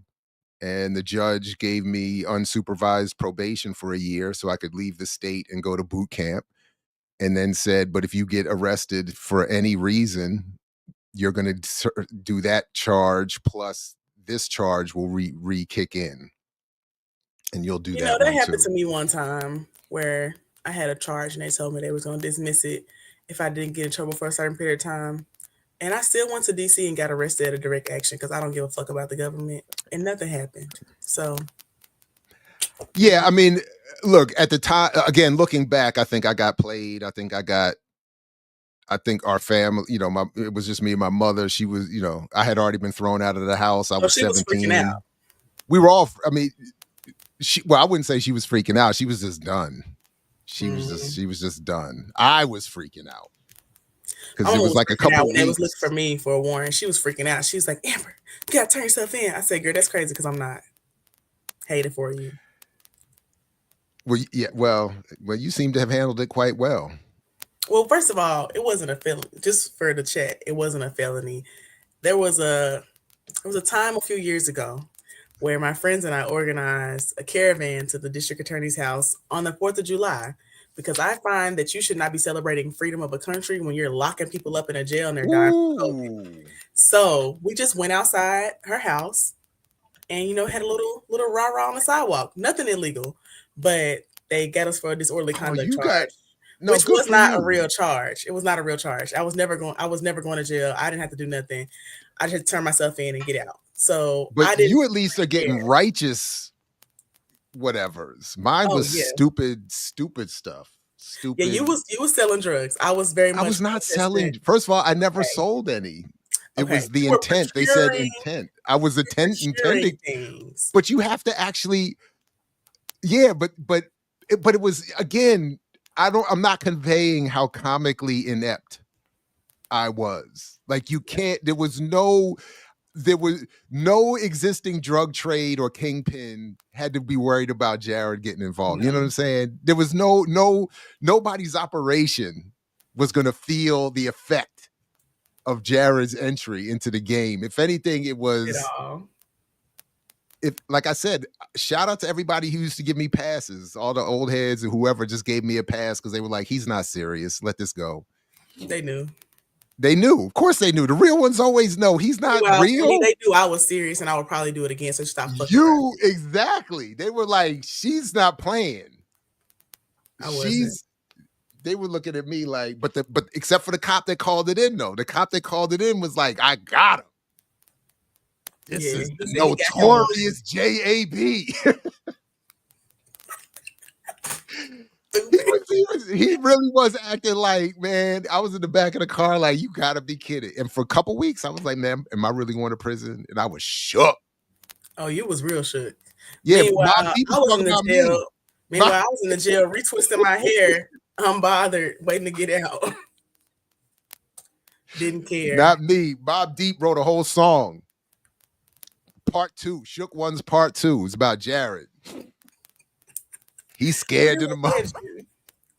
That's wild. They wrote it after my experience, and it was retroactive. That's how they were. They were like, let's tell the story of Jared Ball. We're gonna call it Shook Ones. It's become a classic. It's insane. But yeah, no, it was a little petty arrest because honestly, the 16 hours spent in jail doesn't even matter when I got to read the discovery where she was literally in her closet crying to the police director, talking about how they were outside, they were about to get her, and we were just standing on the sidewalk. She was freaking out. Beautiful. That's beautiful. She was pissed. I said, you know what? This 16 hours don't mean nothing because I really traumatized her, and that's free. So I don't care. But it was fine. I just, they dismissed it. I didn't do anything illegal, so it doesn't matter. What those street folks would speak, most street don't know streets. OG street folks know street folks don't speak, Jared. Oh, I thought I read that. Maybe I don't understand what you're saying. But either way, if I understood you correctly, again, the real streets know Jared wasn't in them streets. He was no threat to nobody in those streets. I too am not a threat, except to white people. So, and they are clear about that. That's why they saw you. Exactly, Strin. They wrote the line for me. They had Jared. They were thinking about, you ain't a crook, son. You just a shook one. And they were right. I was sitting in my room thinking, I'm not a crook, son. I'm just a shook one. You ain't got to put me in jail. It was just a couple pills. I didn't know what I was doing. Anyway, Jerry, what else did you go to jail for? No, that's it. That's it. I've never got, so like I don't have any like righteous political arrests. I've never done the volunteer arrests at protests. I've never done anything or been caught for doing anything that would require. So the only times, cuffs or whatever have been put on me was for young, stupid stuff that I had no business doing. I can't even claim that I was innocent, so-called. Oh, I was innocent. Yeah. But it did teach me that, though. It did have an impact on me that I would never want to voluntarily. Not that this is not even a criticism of those who do it, but I would never voluntarily zip ties, handcuffs, nothing. I just can't do it. I don't know if they talked about the memo to freeze the federal funding and it being rescinded part on a previous episode, but I do want to talk about how the judge put in a restraining order based off of the press secretary's tweets. And I don't think it's in this article, but I was pulling up the article so you could talk about, so they would have context of what you just sent, my bad. You just, I was looking at the run sheet. You put, yeah, because somebody in the chat said the run sheet ran away, huh? Yikes. All these producers in the chat, they'll be all right. Judge pauses Trump's federal funding freeze as confusion and frustration spread. Look at this. Look at this. A federal judge has temporarily blocked an effort by the Trump administration to pause federal payments for grants and other programs, suspending a plan that caused widespread confusion on Tuesday. By the way, this got caught up in some discussion around HBCUs too. And there was some discussion. Some people are worried about what impact this attempt by Trump would have on HBCUs that rely on federal grants and fundings and for themselves and their students more than most. But anyway, the order by U.S. Judge Lauren L. Aiken ensures that federal agencies, states, and other organizations that receive money from the federal government should continue to receive funds beyond a previously set deadline of 5 p.m.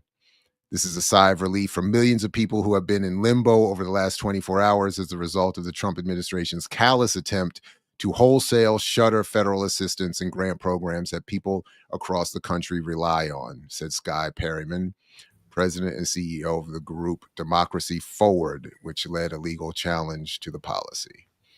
So after that, there was a temporary order put in place. There was another hearing by a different judge, Judge Mullen, who then put a restraining order in place because they felt like them rescinding the order wasn't clear enough because the press secretary was tweeting that there was still a freeze. She was still tweeting. Oh, I see. Like, things have been frozen. That's not the order being rescinded does not mean that they aren't following, you know, the suggestions of the president, basically. So they used that to put a restraining order in place. And I just thought it was funny because she's so fucking stupid that they use her tweets to basically, you know, put that restraining order in place and blamed it on her. And people were taking bets on Twitter about how long she was going to stay at her job because I was like, yeah, she ain't going to make it that long. She's very young, too. She's really, really young. You know what? I haven't even seen her at work yet. So I've never she's off to a rough start, huh? I've never seen her actual answering questions. I've only seen screenshots of her tweets because I don't follow any of them and I don't watch the, you know, press briefings, but I've seen screenshots of her tweets and I've seen like little clips of her talking. And even in the little clips, she said something and then she kind of backtracked a little bit on something else. Yeah, she's 27. So I just want to talk about, pull that picture back up. Hold on. If we can, I wanted to, because I actually like to watch the press stuff. Oh, we can watch it. I just wanted to so talk I just about wanted to, what a 27-year-old yeah. white woman looks like because their skin is so fucked up. She looks like she's 40. Oh, but she's 27. Got the big cross. And the American Press Corps as openly and authentically as the 45th and now 47th president of the United States. 27? This past week, she is 27. That's a 35-year-old woman right there. Gaggled on Air Force One multiple times and sat down for a 2-part interview on Fox News. Which all right, yeah, if you had told me 37, I would have believed that. She looks extremely old, and her husband is 39. And I said, I wonder what the husband looked like. Well, now let me get my Kamal research on. Let's see. Okay, here we go. Oh, this is a beautiful. Oh, what you hating on? What are you hating on this family for? Come on now. He got a dark suntan, boy. How do you wait? Who was that? That ain't the baby daddy, man. I was gonna say, is that with the suntan? Yeah, him. It's always weird to me to see a bow tie not on someone in the Nation of Islam. And the baby got one on. Goodness gracious. All right, well, they're a happy couple ready to take over the world. If she, maybe she, I don't know, And that's fine. Somebody in the chat said white people age like milk, and that's exactly what's happening here. Oh, he's Italian. Mm. A bow tie not on a child is ridiculous. Unless you're in the Nation of Islam. Somebody said white people age like bananas in a microwave, and that is so funny, but true. That's shameful. Shame She on you. aging real bad though. I said I just knew she was 40 years old. I just knew. Well, let's see if she stays if she keeps her job for the next couple of years. She might. I mean, it's going to be a rough few years. I mean, they said she gonna make it till May because she fucking up bad. Wow. Because the judge for sure literally used the screenshots of her tweets. Like she is messing up. And somebody needs to tell her to not tweet on her account for the press secretary like she's just tweeting on a regular account because they're using it against you because it's your official job account, dummy. And then she's using it to say we at the White House don't care what a federal judge has said because we're doing it anyway. No, she was using it to say that she said that just because the memo was rescinded does not mean the federal freeze is not in place. That was what she said. And so the federal judge said, well, it's not supposed to be in place. So now I need to put in a restraining order. And you mean Nicole Kidman now, but now 80-year-old Nicole Kidman, 70-year-old Nicole, whatever, 60-year-old Nicole Kidman, not the one Tom Cruise tricked into Scientology until her father said, stop that nonsense. Prester's comment. He said Who's? Prester said that nose job much. I don't actually think she has a nose job. I think it's contour. I think because she has layered on so much and then she contoured it, it makes her nose look like she has a nose job. They do it a lot. White women do it a lot. Wow, that is elite level. Yeah, so like if you're using makeup artist, like I would have put on contour and then you put on a darker color and then they put on a lighter color and then they put like a darker color around their nose and then put something over that and it makes their nose look smaller because of the darker matching up with the lighter. They just like smudge it in. Wow. That's elite. That's elite. Yeah, she is crazy MAGA for mayonnaise mammies. Y'all are terrible. This is just terrible. Her makeup artist failed her. She did. I mean, honestly, she probably doing her own makeup, to be real. Mayonnaise mammy is actually crazy though. Shame. This is terrible. Let me find the story about the tweets because I do think it's important that y'all see that part because that was really good. All right, just real quick, while you look for that, there was this one story that I thought somewhat related to tweets and technology, at least, is this: what is DeepSeek and why did U.S. tech stocks fall? I definitely want to look more into this. Investors have been fleeing U.S. artificial intelligence stocks amid surprise at a new, cheaper, but still effective alternative Chinese technology. So with all this stuff about China and TikTok, apparently the U.S. artificial intelligence stock community is also losing to China.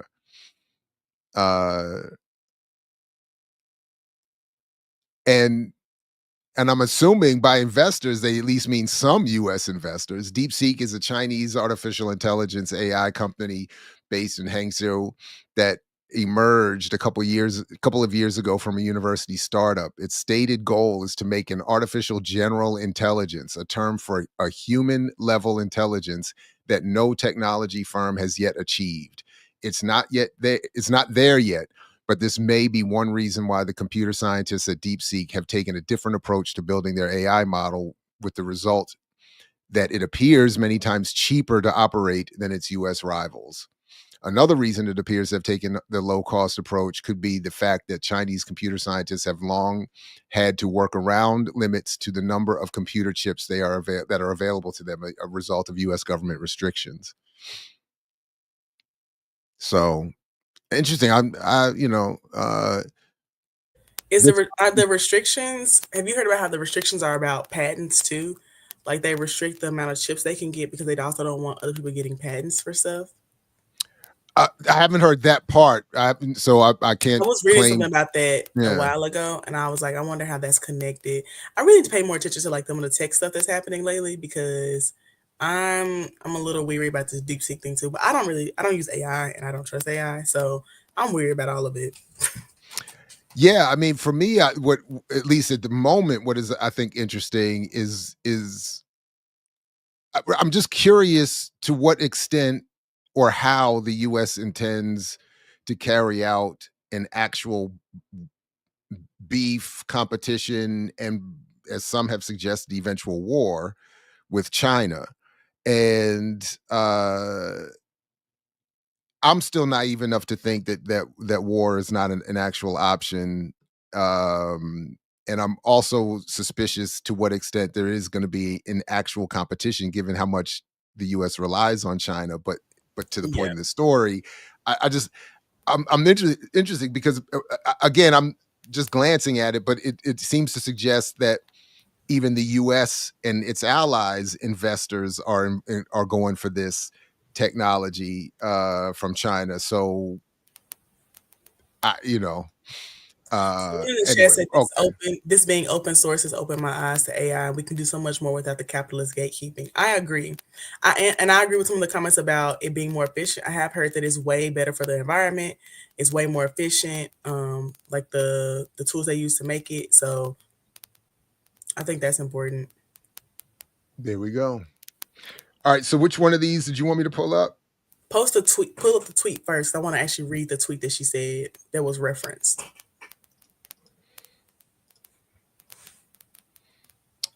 All right.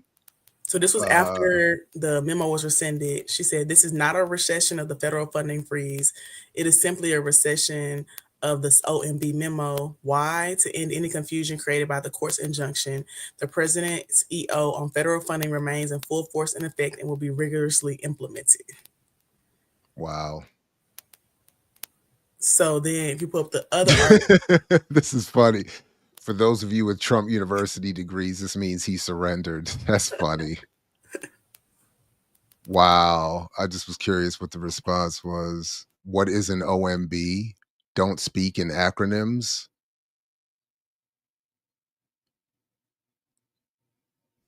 So don't speak in acronyms. What are you supposed to do in Twitter? But anyway, whatever. Okay. That was funny though. It's not named Judge Mullen, it's Judge McConnell. It all starts with an M. Shit, I don't know. But judge cites Trump's press secretary in looming restraining order decision. Are we playing this? Oh no, I was gonna just read this. Oh, sorry. First paragraph part. No, you're good. A Trump administration memo that on Monday ordered a pause on federal grants and loans was rescinded by the administration on Wednesday. The order had already been partially blocked by a different federal judge on Tuesday. Levitt indicated a short time after the memo reversal that the move was made to end any confusion created by the court's injunction and insisted that Trump's federal funding freeze will remain in full force and effect and will be rigorously implemented. This is not a recession of the funding freeze. It is simply a recession of the OMB memo. And she looks so old in that picture. Oh my gosh. It's giving 37-year-old mom. And then the judge said, based off of these tweets, I'm going to put a restraining order in place. And I was like, she fucking sucks. But also, you must be having a trash week if within your first week of your job, they didn't use your tweets to put a restraining order in place because you're just so stupid. But I mean, again, I'm not trying to justify or defend her, but I do have to imagine that the vibe and the energy in that White House is crazy. And the vibe is conveying, we don't care what anybody says or does, we're doing whatever. And who knows, maybe somebody told her to say something like that. or encouraged her to I say can something like truly that. believe they told her that. She looks like she don't know what's going on. And Do I'm not you? hating on her for being 27 because I know plenty of people who had degrees at 27, but she doesn't look like experienced at all. I mean, and am I projecting, or do you or anyone in the chat, are you all feeling like, we were out at dinner the other night and I just feel like, even just driving around, I feel like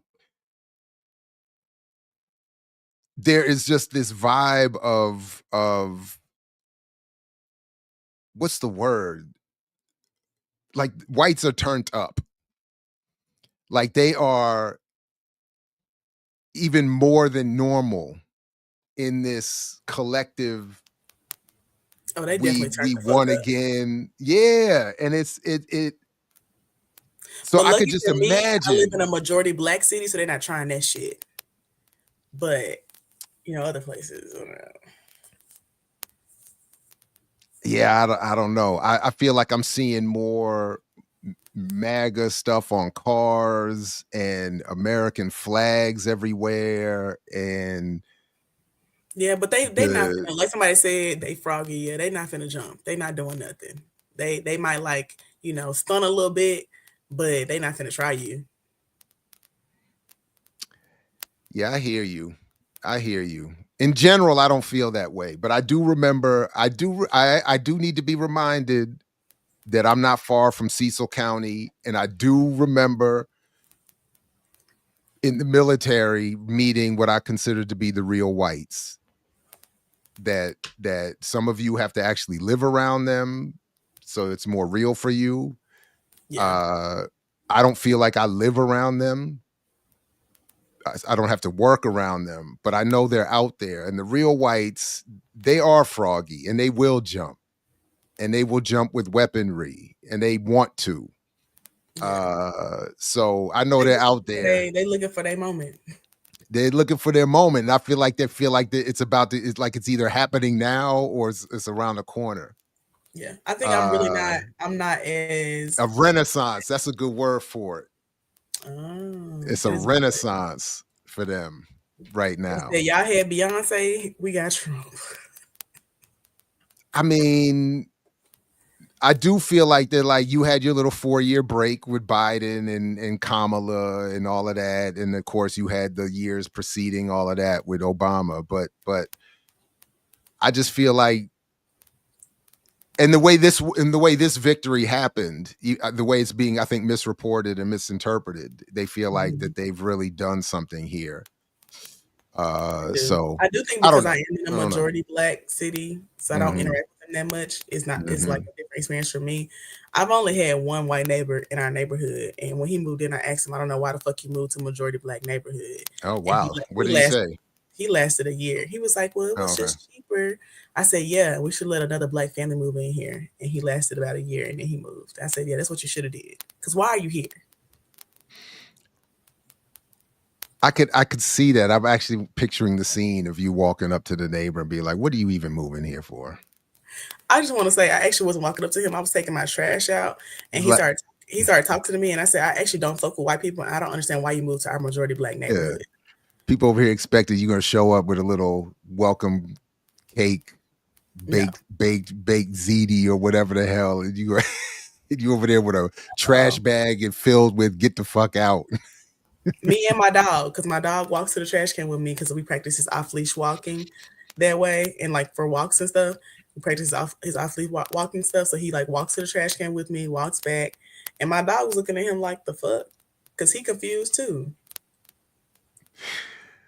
That is disgusting, Amber. And I don't give a fuck. Why are you in my black neighborhood? Oh man, yeah, they do things. It's different. Yeah. We don't. That's what I'm saying, Strand. I don't know who this person was, but I don't have real whites. I have whites, and whites rule indirectly. They smile at you and go past a policy that wrecks your life. Real whites click clack and smack you, will actually put hands on you and I don't have real whites. So I know they exist. That's what I'm saying. I know they exist. I know they're out there. I know some of you have to actually deal with them, but I have just whites, and they have their, science is real. They have their rainbow flags in some cases, couple Black Lives Matter. We might get some American flags, nothing, not much, yeah, not, but it's very subdued, and they just quietly, drive off and support and develop policy that wrecks your life. Basically. But they're not going to be. And they all be on the neighborhood board and won't let you get on. Yeah. Oh, they let me. I'm on it, barely. But it's barely, and it's yeah. So definitely barely. Baby, Bruce is offended. He said, "Can you imagine a white neighbor asking Amber to move? I wish they would, please." But again, so Bruce, they don't. That's what I'm saying, because whites don't say Amber move. Whites just raise the rent. Whites just change the zoning laws. Go to the city council meetings and change the zoning laws. And put a Starbucks and a Gold's Gym and a Whole Foods. See, Bruce, that's what we're trying to help you, Bruce. Trying to help you understand. You're not catching on. I live in one of the oldest. Well, I actually live in the oldest Black neighborhood in Memphis. That was a neighborhood before Memphis was a city. So if you move here, you purposely know that it's a majority Black, historically Black neighborhood. I wouldn't have moved. And again, if Amber moved to certainly real whites, like if Amber moved again to a white neighborhood, they wouldn't say move. No, they would do like people did on that what's that magic show that got canceled? Lovecraft Country. They would do me like the people on Lovecraft Country. Yeah, exactly. Haunt me and torture me till I moved. But it's subtle. It's subtle. That's they wouldn't, they wouldn't, but if Amber moved to the real whites, they would absolutely let her know, as Renee pointed out, you got to go. What are you even doing out here? Somebody asked what happened with the Dalton, Illinois mayor. Did y'all talk about that this week? Because when I watched, not that I'm aware of, but go ahead. Let me pull up the story for you. Hold on, because this is good. Woof. And what story is this? The Dalton, Illinois mayor. Somebody came to the city council meeting and was talking shit to her, and her boyfriend jumped him, and she jumped in the fight. Oh, I generally don't agree with that. Her name is Tiffany. It was bad. I said, wait. She jumped in the fight? She jumped in the fight to defend her boyfriend. Oh, well, if he needed it, if it got bad for him and he needed it, in a pinch, but in general, don't get in the middle. Don't get in the middle. From what I saw, she's still the mayor. She hasn't resigned or anything, but she definitely is crooked. Oh my. We didn't even get a chance to let it run. Chaos erupting at a local board meeting outside of Chicago, with the self-proclaimed super mayor Tiffany Henyard at the center. People knocking over furniture and smashing monitors. A shocking scene to many who were inside. It was scary. It was horrible. That's an important. It should have never. And Tiffany should have never got involved. In a statement, the Board of Trustees said they are, quote, deeply saddened and disturbed by the events that took place. And, quote, our hearts go out to the residents who continue to witness such turmoil. This is Mayor Tiffany A. Henyard, the people's mayor. It's just the latest in a long saga of public scrutiny for Henyard, who is also the mayor of the Chicago suburb of Dalton and Thornton Township supervisor. She's been accused by other village officials of misusing public funds on everything from a lavish one-day community event to billboards of herself. Under her leadership, the Village of Dalton's general day-to-day operating fund was $3.6 million in debt. That's according to an independent investigation commissioned by the village. Henyard denying those claims for months, and even vetoing a measure to investigate her last year, which was eventually overwritten.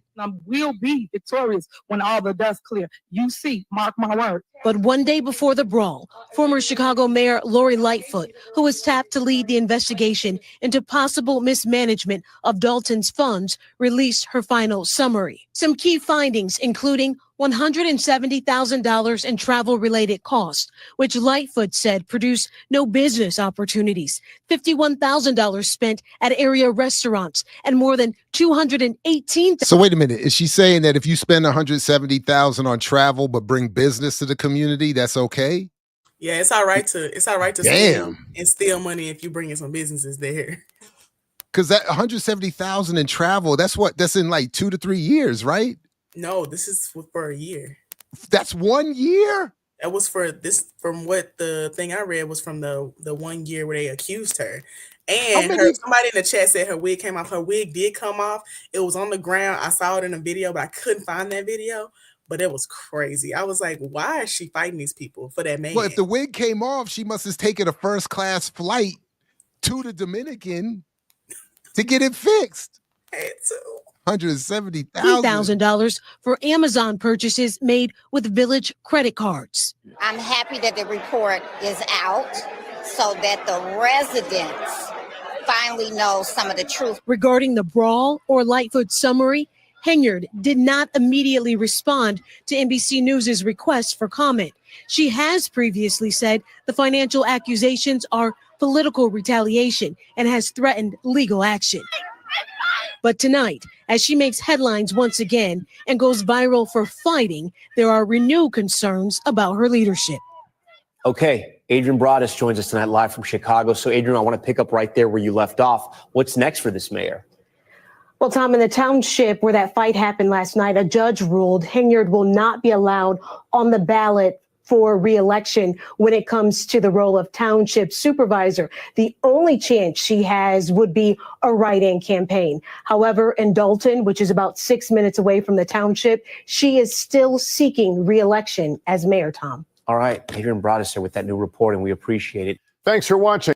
Because Brittany, the chat asked it to be.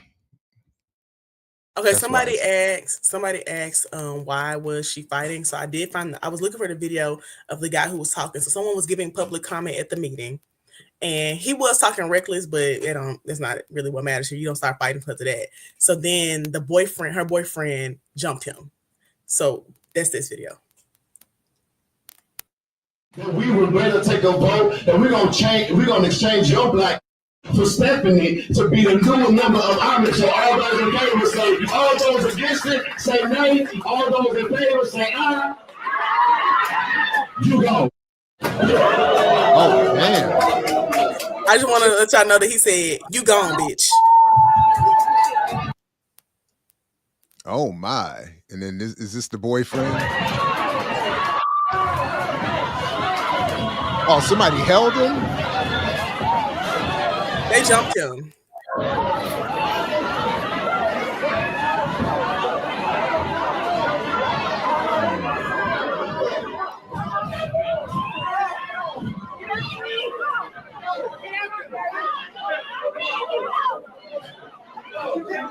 And I do agree that he didn't have to be disrespectful. I've definitely, instead of him throwing up the gang signs as he was pulled out, I said, oh, this is hood nigga shit.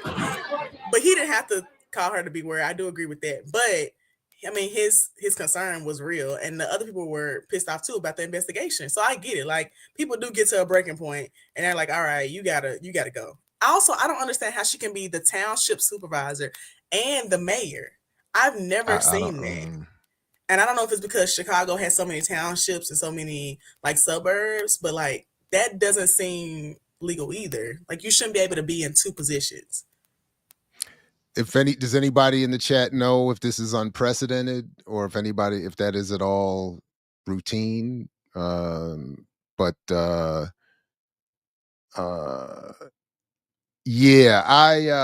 on the one hand, I get it. That the boyfriend want to stand up and defend her, especially after that language was used.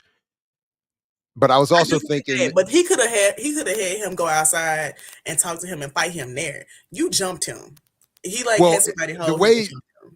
the way the video looked, it didn't necessarily look like the boyfriend intended to fight as much as he was looking just to say, don't talk to her like that, or call, he could have been, I don't know what he was saying. True. But he got jumped immediately. So what I was thinking was, this is again why I was thinking, one, I get you would want to defend your girlfriend or spouse. Two, I would also think that the two of you might have a prearranged agreement and understanding. I'm a public figure. I'm behaving the way I behave. People might say something to me. We have to let it go. Like you can't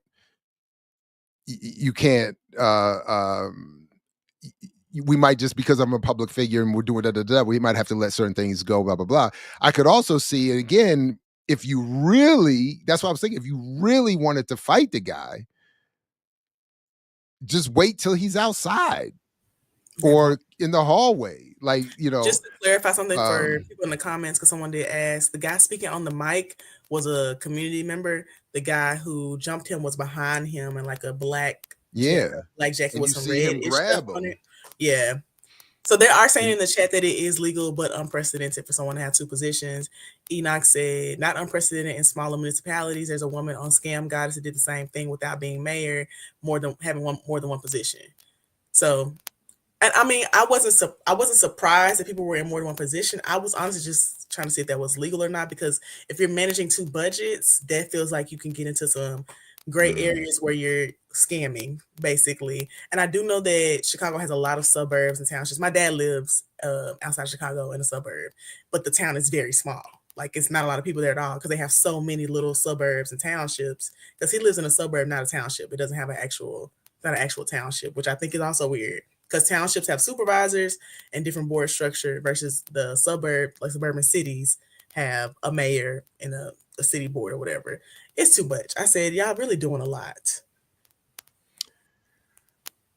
And the other thought I had is like what my godfather used to say about our all the community beefs around the radio station at WPFW, that we fight for a radio station the way we should be fighting for state power.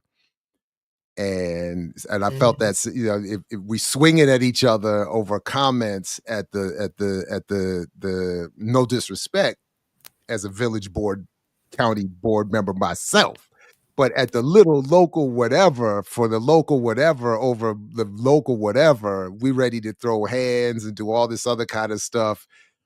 But for real power, it's like, nah. Someone in the chat said that she was not elected as a township supervisor, she was appointed. So that is different when you're appointed versus elected. She didn't run twice. She was appointed to one position and elected another. So that makes sense to me. Because here you can run for another position if you're already an elected official and stay in the current position you're in, but you can't run for two positions technically. It's only if you're already in one of those positions. So I couldn't say I'm going to run for township and run for mayor. I had to have already been the mayor, running for re-election, and then wanting to run for township. It's a little gray area there. But I do agree that, to me, bitch isn't bad enough to be like, oh my God, I gotta fight him. Like, oh my gosh, it's just too much. Like, that's just not that big of a deal to me. But I understand that that's your girlfriend. That's how you. But I've heard people call the B word for way, way less. I mean, I told somebody that she always comes to the council meetings on some bullshit. And that's not that bad. Calling, that would be difficult to maintain. Watching a girlfriend or spouse be called the B word would be very, very difficult. Be very, very, very, very, very, very, very, very difficult. Yeah. But that's what I'm saying. Like Monty said, I don't care. It's just not enough. I agree. When she's stealing that much money, it really ain't that big of a deal to me. I do appreciate that, because her stupid ass got in that fight, it is really highlighting the story of all the money she stole. Because that's the main thing I'm seeing. Is like, why would she be in this fight? And then they're showing all the investigation and all that stuff. Yeah. So that is being highlighted. But yeah, she's stealing people money. Like, you honestly being called a B word ain't that bad. And I honestly like his approach of, we finna take a vote right now. I said, you know what? I need to use that. That was good. He said, say A. They say I, say nay. The ayes have it. You gone. Bitch. No. All that's legit. I'm just saying, I'm only thinking as the boyfriend of the spouse in that moment. The narrow view. I'd be like, He's thinking about how ooh, people, you know, you disrespected her. I got to stand up for her yeah, honor. yeah. I just think that when you know that she's doing wrong, I Then you mean, should sit quietly and just sit quietly. ooh, prime example. Right now, our school board members are being attacked real bad because they voted to remove the superintendent without really giving us any proof. And one of the people is married to a professor that I know, and he posted some text messages people are sending to her, calling her a mutt and saying she ain't shit. And I hope your transmission go out. Like just saying like Oh, horrible things about her. And he's like, you know, but this is how they're speaking to us and saying they want to be, you know, they want to be civil. But other people in the comments are like, but you know your wife ran for a position. She did And then something stole their money. trifling. People are upset. Like that's what happens. She's gonna get talked kind of recklessly. And she also knows that she did something wrong. So it's like So, but that's what I'm saying. At home, you say,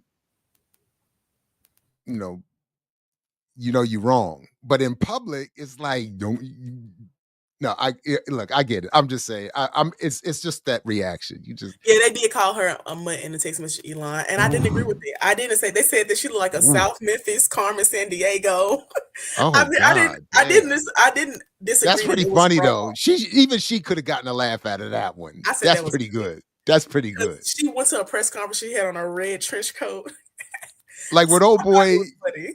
when we saw the text messages of old boy calling me a metrosexual mulatto, that was funny. That was It's funny. It's funny. It's a good one. It's a shame. It's a shame we can't enjoy it, but it was a good one. It was a good one. It's funny. So you gotta let it. That's a good one. That's a good one. I never said that the name calling was right though. I already said. Well, No, one, you did. You I'm said from Memphis, so we check people all day. So I'm not surprised the lady was checking her in text messages like that. But also, when you run for an elected position, you know what you did was wrong. You know people are upset. You can expect to get some angry text messages. Yeah.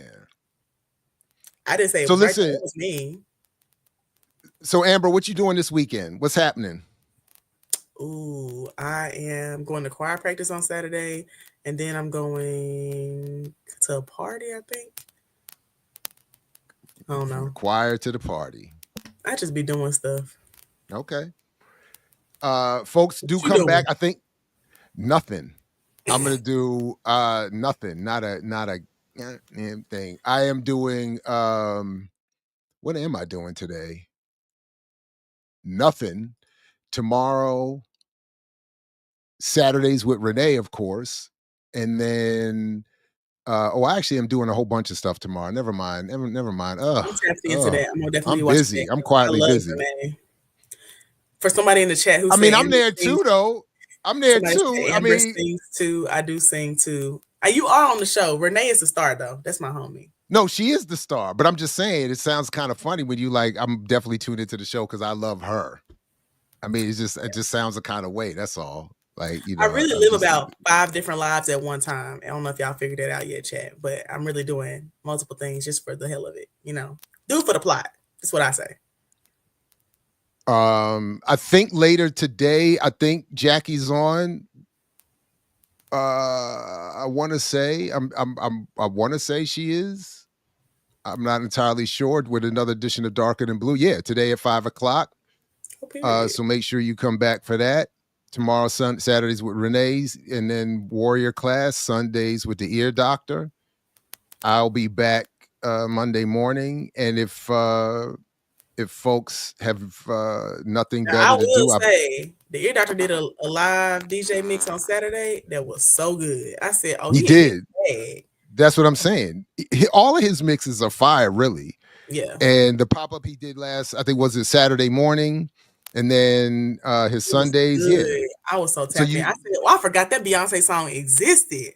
Man, he real good. Make sure you have the bell rung so you don't miss anything. I do. And then tomorrow, I was talking to everybody, not just to Amber, everybody. And then if folks are so inclined, I am going to be doing a Saturday night live tomorrow, a Saturday night, 6:00. Did it. What's that? Old man. I do a live on my channel. I call it Saturday Night Live because it's on a Saturday and it's old man nighttime. It's 6:00. It's not really night. it's like early evening live, you know. Yeah. And then yes, Saturday supper. It's late lunch. Money is so funny, bro. So yeah. But yeah, so check out all of that. And it's been great. Amber, salute to you. Big shout out to Geechee, the whole remixer community. And we will be back next week with more remix and a whole bunch more programming. Right here on Black Liberation Amber Media. likes that cute old man. Oh my gosh, y'all are so funny. I do like older men though. If you got a granddaddy or a daddy that's available, they got money. All right, you heard it here first.